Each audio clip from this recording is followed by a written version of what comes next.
Hi, Nikki Buckelew here at Buckelew Realty Group. Thanks for joining me for today's question, and the question is, can I fire my real estate agent?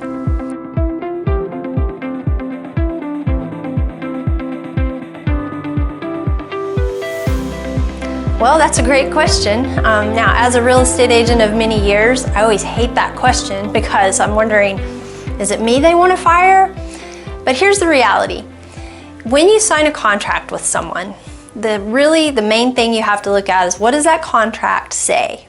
And in the real estate world, there are two different types of clients, right? We have people who are selling their home and people who are buying a home.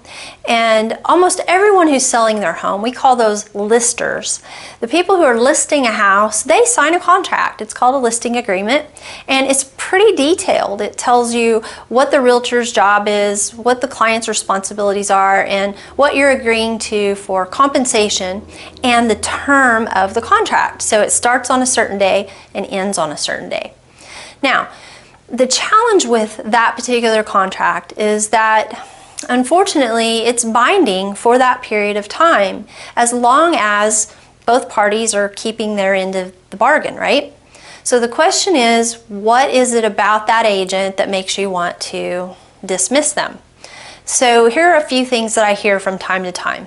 One is communication. You know, the agent doesn't seem to be communicating with me. They're not giving me feedback. They're not calling me regularly to tell me what's going on.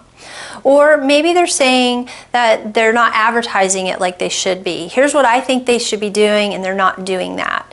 Now, I would say to you that a lot of times that is a miscommunication. And so before you decide to fire a real estate agent that you've invested time and energy in, and they've invested money and time and energy with you, is sit down and have a conversation about that.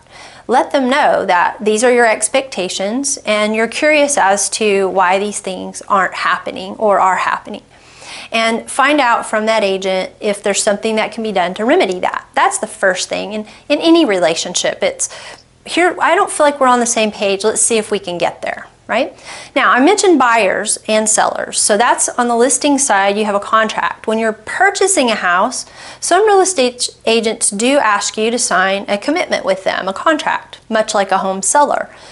But more times than not, buyers are not contractually bound to their agent. If you don't have a contract with your agent, then you can just find a different agent, and there's not a lot that they can do about it. You just, politely could let them know you're no longer in need of their services. If you do have a contract with them, then just like a seller, you need to read that contract and find out what the stipulations are for staying within the contract or withdrawing from the contract. Now, again, just like a seller, if you're a buyer and the real estate agent is not communicating with you, or let's say they're not showing you the houses you think they should be showing you, or they're not showing them to you in a timely fashion, maybe they're not educating you on things you feel like you should be educated about, have that conversation with them. Ask them for a meeting. Don't do it via text message. Don't do it via email. Ask for a meeting, either a Zoom meeting where you can talk to each other or an in-person meeting. And just say, here's what I thought this was going to be, and this isn't what's been happening. Can we change that? If the agent makes some changes, then great, everybody's happy. If they don't make changes, then you just let them know that it didn't work out and you're moving on.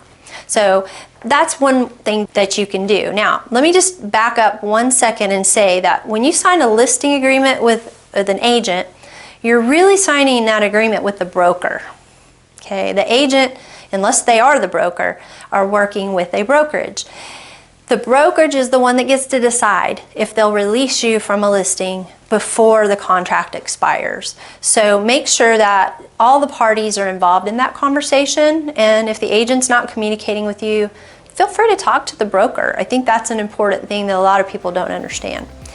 We consult with people all the time in and out of our market that maybe are not exactly happy with their agent, and sometimes we can help them, give them some tips on ways to communicate effectively with them. And of course, if you'd like our advice or a second opinion, just ask, right? We're happy to help.